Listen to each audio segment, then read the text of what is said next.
Right, first off, thank you for everyone for coming.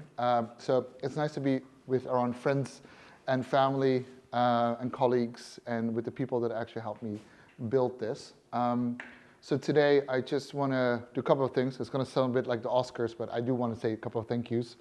And I do also want to emphasize this is not a party, this is the start. So this is more like an ask me anything, Amma, basically. This is really about more of an intellectual conversation, discussion, what we have built. Just FYI, I'm not going to show the actual product that's being released this evening, as I just heard from Marina today, because we all know the demo effect. So I'm not, no. So I don't want be like Microsoft or in the middle of the thing, the stuff doesn't work. But tomorrow, everything will work. So it's going to be great. So today we have friends, we have investors, we have colleagues, we have people that are interested, and the most important thing is that we are all here together. We sent a couple of invites. I didn't want to make it a big fuss. We will use these video. The reason we have a video we did last minute is because we want to also share the explanation of the product. So it's not so much I like my little ponchuk face from all the eating from all the Vereniki, but it's more like I want people, I don't have time anymore. It's crazy. So I'm going to do this presentation and then we're going to cut it out in small pieces on LinkedIn, on TikTok and other people so people actually understand what we have built. With any new technology, half the battle is going to market and explaining it to people. Human minds work in different ways. They are systems on their own, and each system is a different operating system, and understanding that it is quite difficult to explain novel concept to them. So these videos typically help. I will start by explaining why we have built it, a bit of a history, because not everyone knows this. So I will talk more about the history, like why we did this in the first place. I'll talk more about like the product, the solution, what we're solving, and then we will have some questions, and then literally ask questions. Please, let's, if you feel too shy, have another drink in the kitchen. But the whole point is that we are all here is all to learn and understand why we've built this in the first place. Okay, long story short, I first want to thank Simba is here now with a shoe in her mouth. I would only assume that my wife just arrived, because that's only what happens. Ira?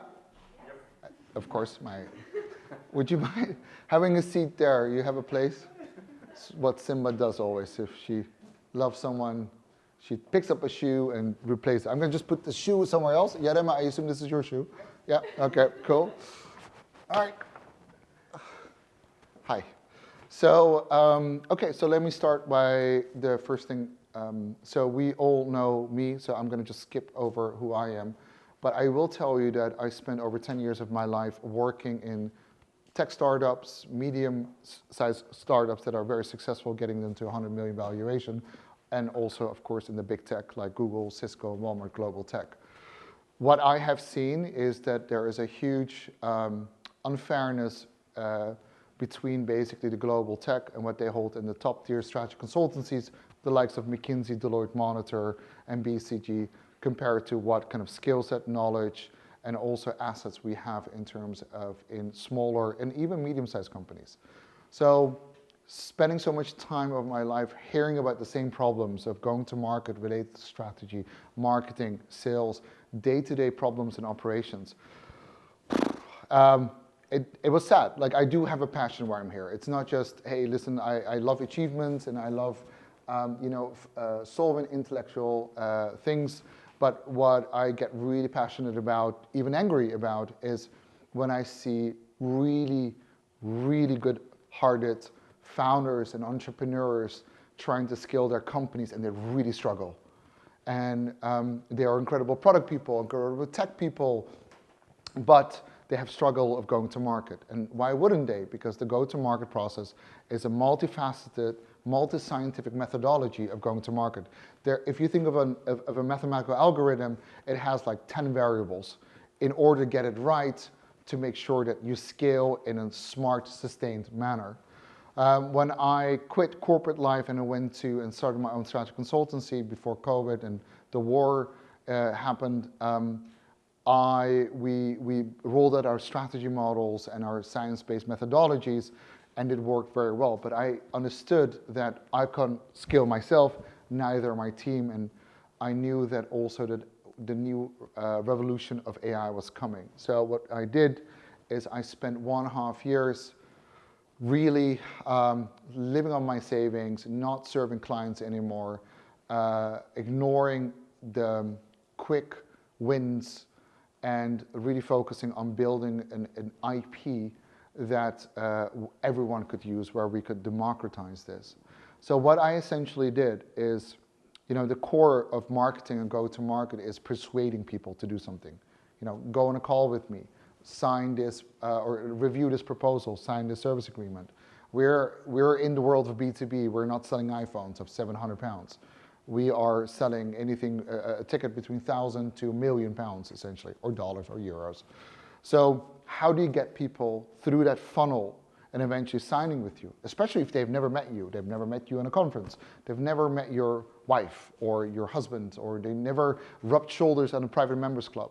So we're living in a globalized society where no one trusts each other.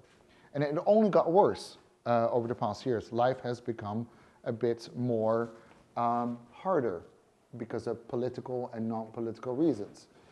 So in the end, we decided essentially, so I decided to focus on building the IP. What I essentially did, I took our GTMS corporate strategy models, I took the persuasion sciences, the communication sciences, and some science-based methodologies that I know have worked very well with other very famous companies in the world that are market tested. And instead of mapping them out to the human mind, which is very difficult because we have at least, there's different studies and methodologies, but from Myers-Briggs to different, it is almost impossible with the amount of combinations in terms of what mind likes what type of persuasion science. Instead, I reverse engineered it back and I mapped it out against each B2B use case across the B2B framework. So whatever you need, whether it's a proposal that you have to generate, or you have to understand whether or not you need to go to the DACH market, so Germany, Switzerland, and Austria, or you want to understand how to build a marketing campaign that actually resonates with your target audience. How do you know who's your target audience? What do they love? What do they hate? What do they want to see? So, for example, I hate, or at least I don't like, if you push me with oh, buy now, otherwise blah, blah, which is, urgency, which is not the actual scientific name for it, but urgency doesn't work with me. But limited availability does. So if you say to me hey, John, we have only 3 seats, first come, first serve, actually, that does work with me. This is just 2 examples. There are 27 persuasion tactics. There are a multitude of approximately 30 communication tactics, and there's a whole layer of corporate strategy. I spent 1.5 years mapping them out to each methodology. You'll see that in a moment. And then it was a time to find an incredible team, and not just a team, the A team. So we needed a platform team and separately an AI team, and they're in the audience here today with us. They were, it was very hard to find technical people that could actually understand it, and we had a hard time going to market because we found the wrong team, because they simply don't understand the complexity of everything else. But we finally did, and we spent, with the technical development, the last 2.5 years of our lives actually developing the beta for this. And it's all uphill from here, I think, because going to market is obviously very difficult and explaining a novel concept, but at least this will already make, in my belief, a massive impact for companies. So I will introduce you to Pebbles AI, essentially, why we have created this. Before you get to this dashboard, you actually do have to fill a scientific onboarding process. We can do everything. So we really have Alexandra's library of knowledge of go-to-market, all science-based and market-tested, but what we don't have is basically Elon Musk's Neuralink. So we can't go into your brain and understand what your company does. So instead, we've created a science-based methodology that you have to fill out in terms of who you are as a company. It's 3 sections: why do you exist, ethos, how do you do it, pathos, and what is it, what do you offer, logos. And that trains our AI agents and our own customized models. And with that, essentially you have your own centralized cognition that only is dedicated to your organization and your organization only. It understands you as a company and then the wider context of your company around the market.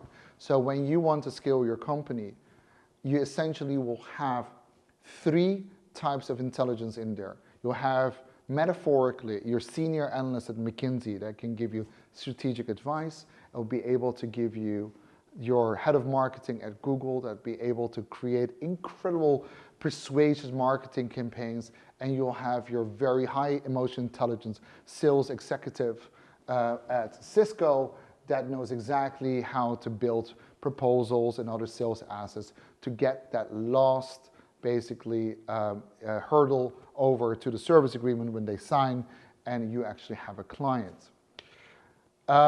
So in essence, we have a SaaS platform that automates workflows, the go-to-market B2B workflow, and we have the actual people living in our SaaS platform, essentially, which are our AI agents and our own customized models.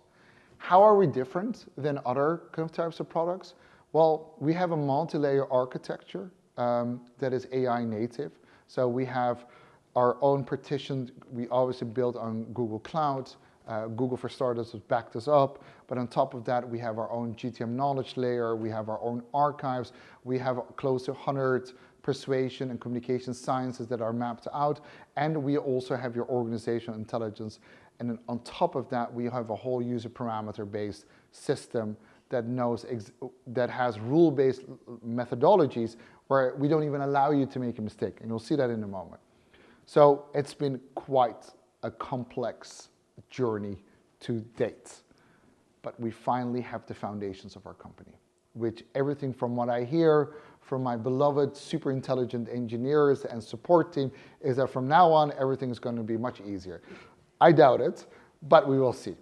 So when you fill out your onboarding framework, there is a group of agents that know everything about your company. And the more you use the product, the more intelligent it becomes. So you kind of grow with the company. The whole purpose is to have this department in the centralizing your company that can help you with every go-to-market related topic.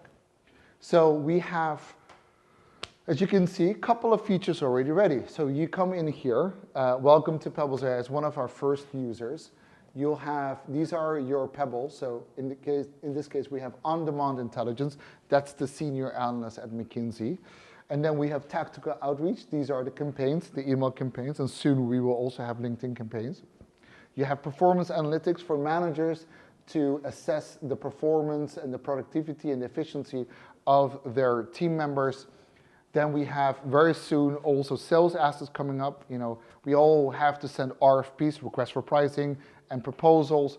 I mean, how long does it really take us to do one of them? Like a proper one takes a couple of days to a week. I know some people that took 2 weeks to draft one proposal. We all know the expression, you need to strike when the iron is hot. And you know, it's not okay to spend a week or more on a proposal, even 2 days. So how do we do it? And then finally, you will have your library and workflows, and we'll come to that later. Let's start top of the funnel, right? Strategy. So when you have your co-pilot, you got 2 essentially types of co-pilots, and they're all built on separate models. And that's important to know. We don't have a single feature within our platform that is built on the same kind of default logic. It's all separate because it requires different types of thinking. Like people, right? You don't have a head of marketing at Google joining a senior partnership or senior analyst at McKinsey because they do fundamentally different type of things. So you have intelligence chat. If you have intelligence chat, you can ask actually intelligent questions like, for example, give me a high-level pest analysis, so political, economical, social, and technological analysis to determine whether or not we should enter Germany.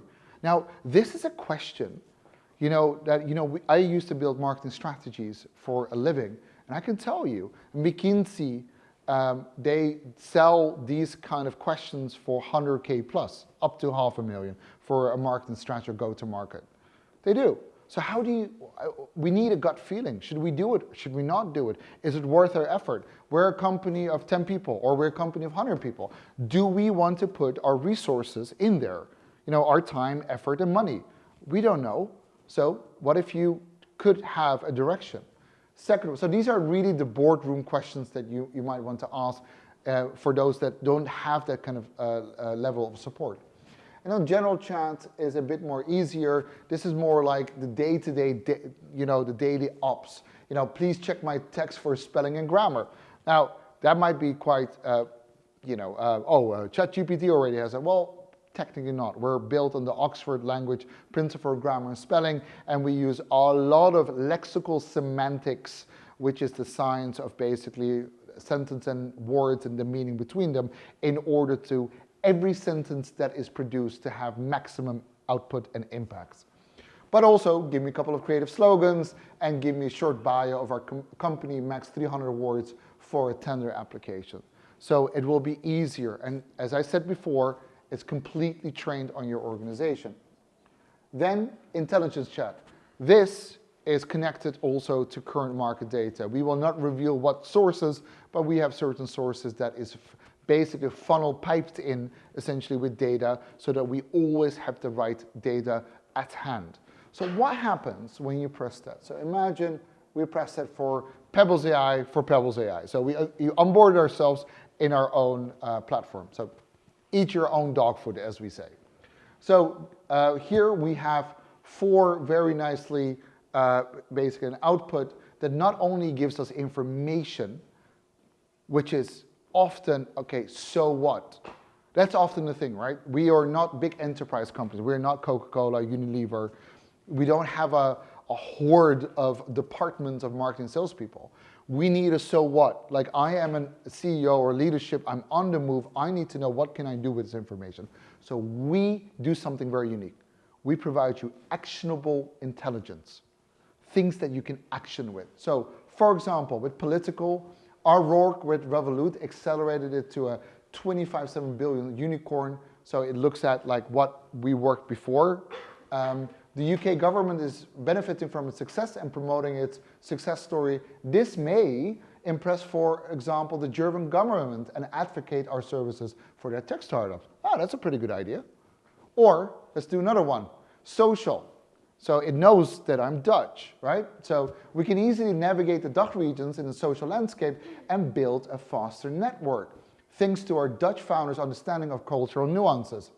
This is supported by Hofstede's cultural dimension theory, as these countries are grouped together. It's true.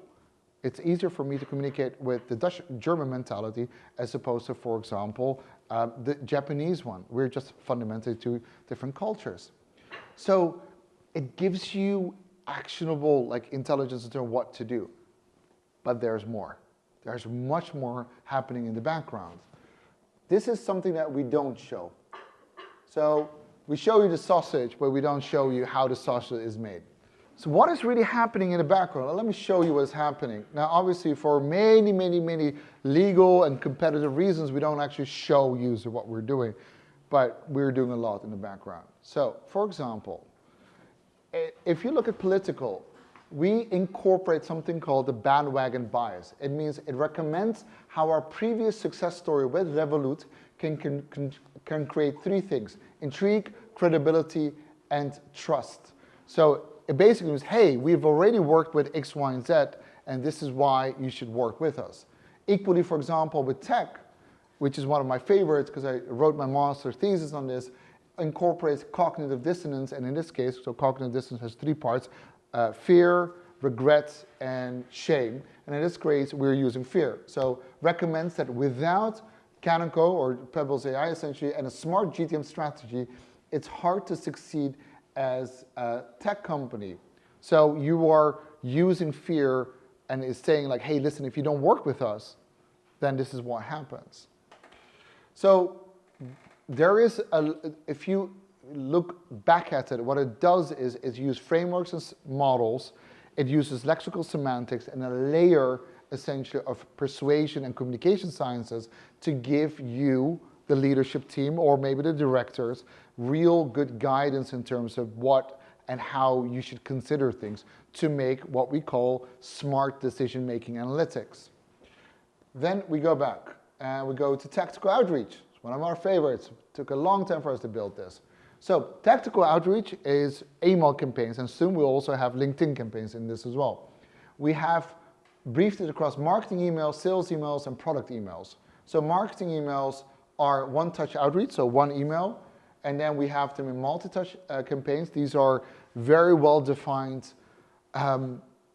basically campaigns that use the right grouping of persuasion and corporate strategies in order to maximize impact and persuasion on the audience or the recipient.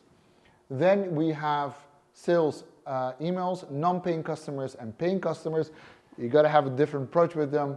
And then finally, product emails are typically welcome email, getting started, onboarding tips and tricks, and gather feedback. Now, as you probably saw, there's parameters there, and it says 85. What are those parameters? And why are there 85 parameters a custom email, but a retargeting email has 40? And if you look at, for example, sales email, why does a non-paying customer expiration email has 31 parameters and a paying customer has only 44? Because I'm not allowing you to make a mistake. I know what persuasion science and corporate strategy you need for each B2B use case. I know. We have market tested this, took us 18 months of our lives to do a PhD grade kind of analysis backed on many, many reports together. So for example, with expiration email, I don't allow you to use compliments, flattery. I don't. Flattery is a psychological principle that actually, by giving a compliment, you put someone at ease and calm and you provide a connection. But there's what people don't often know, because they don't go into the scientific reports, is that if you use compliments the first 3 times you actually make a connection with a person, well, it works the complete wrong way. It actually creates a disingenuous relationship. So how many times have you got in your LinkedIn, oh, I really like your profile, oh, I love your experience, oh, da, da, da. Like, man, I don't know you. Please don't give me compliments. I don't like this. So you hit off the relationship from a point of non-sincerity. Now, that's why I'm not allowing you to use expiration email. Equally, for paying customers, there's already an established relationship, either with you or your product or service. So in this case, with an upsell email, I do allow it. That's why we have more parameters. So I do tell you, like, hey, listen, hi, you've been a loyal customer with us for 1 year. We really appreciate your business, and I've seen that how you've grown. Your company is looking amazing, and we actually have a new feature coming up. I think you'd be very interested in this. Would you like to try it out? That is much more sincere because there is already an established relationship. So this is why it's so important to make sure that we mapped out the right scientific methodologies in the right use cases. So let's go to, for example, marketing emails, shall we? So in this case, let's do, we got warm and cold. Let's do warm, for example. Imagine we attended the same web. I don't know, we just had a web summit. Imagine we attended the web summit event. And these are all the goals for B2B under the sun. The only 2 are missing is, hey, we met on Mars, which is 20 years from now, or we met in a strip club, which we probably don't want here. So these are the things that we can use. So attended the same event, great. Which language would you like to be generated in? British, English. And then who is our target archetype or persona? CEO, so you can upload your persona information on there. We actually have, as I said before, a multi-layer architecture, and one of those layers is GTM knowledge. So we have a lot of intelligence of focus groups that we spent years collecting in London, where we got a bunch of CEOs and CTOs and other profiles and really asking them very structured questions about what they love, what they hate, what they're concerned about, what they're passionate about. And there is more common denominators than you think. So the system knows that as well. Who is your target company? In this case, it's Coastlions. So in this case, we actually have very cool intrinsic tools, like, for example, an AI-based web scraper that goes into the website, gathers all the most pertinent data, and brings it back to provide an extra layer of context. Because everyone loves when you've done a bit of homework on the company you're going after. And then what you're trying to achieve, put your goal here. So these are the B2B goals. Again, in terms of what you want to achieve, from macro, meso level to micro level.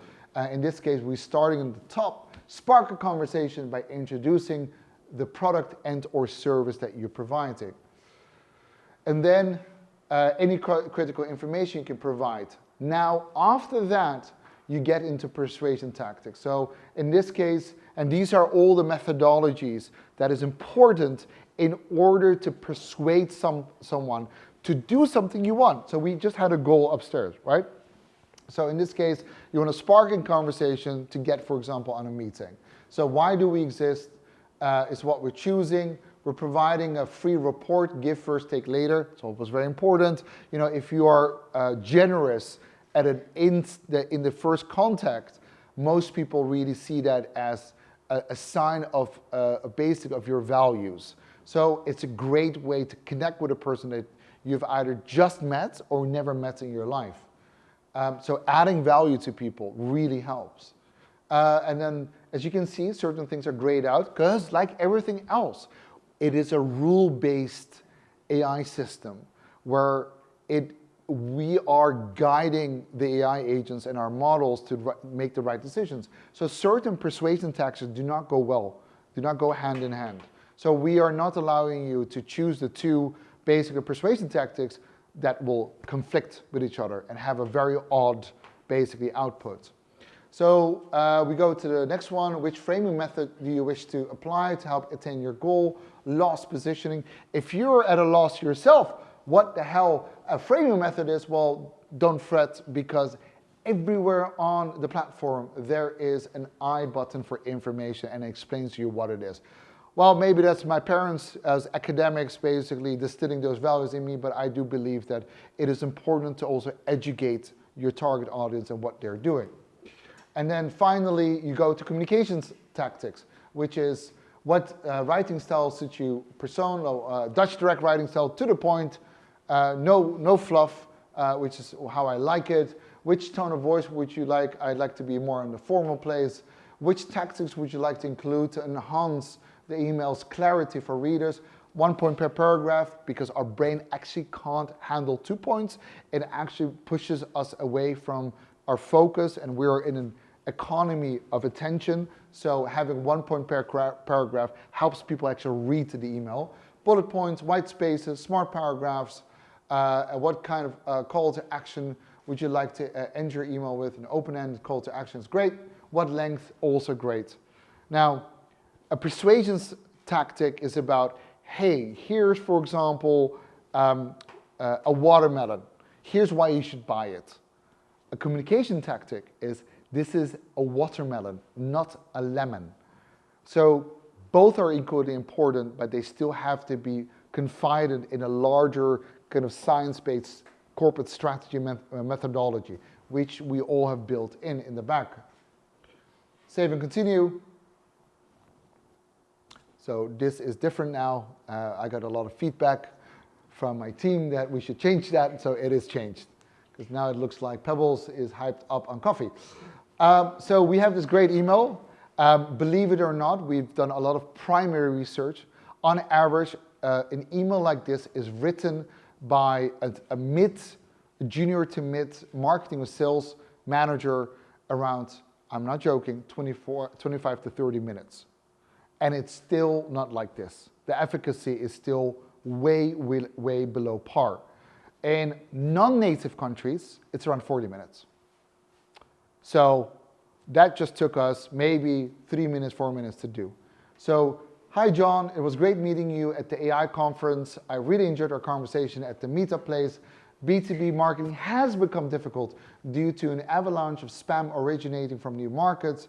This clogs up a direct marketing channels such as email and LinkedIn. Please see our complimentary industry report attached. However, Pebbles AI has already worked with many B2B companies like Revolut to mitigate this problem through a science-led approach. Precision and accuracy is the future of B2B marketing, not high-frequency spam. Otherwise, here's what happens. Email delivery, open rates dropped by 52% across all industries, according to Salesforce 2024 report. Email efficacy, reply rates plummeted by 95% from mass marketing campaigns, Deluge, HubSpot 2024. These are actually real numbers. But this is already a very well-structured email with high impact. But there's more. So what is going on in the background? So here we go. Join the crowd influence. Hey, we already work with other B2B companies like Revolut, and therefore you should trust us. Then, And then we go to a complimentary industry report attached. Give first, take later. A very important thing. Many cultures don't do this. They go to the point immediately. That's not how you do it in B2B. Then, danger positioning. This is what happens when you don't work with us. Bad company, that's what happens. And then clarity, bullet points. I mean, it is a bit straightforward, but actually it's not. How many times do we get an email that is just exploding on text and has no clarity or structure? Then 1 point per paragraph. To my point earlier, we like to have 1 point per paragraph. Having multiple points is just not good for our brains because it's not the only email we're getting. We have a short attention span, and how do we make sure that the person reads the entire email and fully understands what you're bringing to the table? Then white spaces. I mean, again, this should be very straightforward, and there's some people giggling here in the audience, but it often doesn't happen. It happens more often than it doesn't happen. Then we have tone, hard facts, informal, warm email, 750 to 1500 clarity, and that is basically how each type of B2B use case has high impact.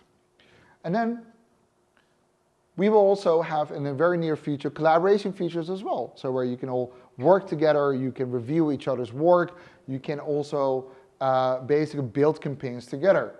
So as a manager, and I'm coming to the crux now, it is important to hire the right person. There's an actual expression, if you can't hire right, you should fire right. And often there is a certain irony that certain go-to-market professionals are really good in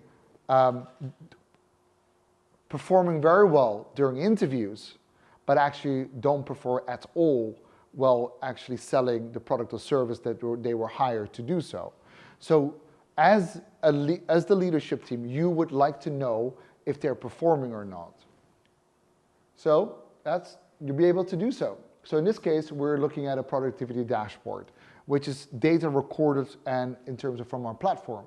So in this case, we got Copilot, tactical outreach, and the time spent. So we have 3 people. We have Vincent Young, Ada Sandler, Christopher Robin.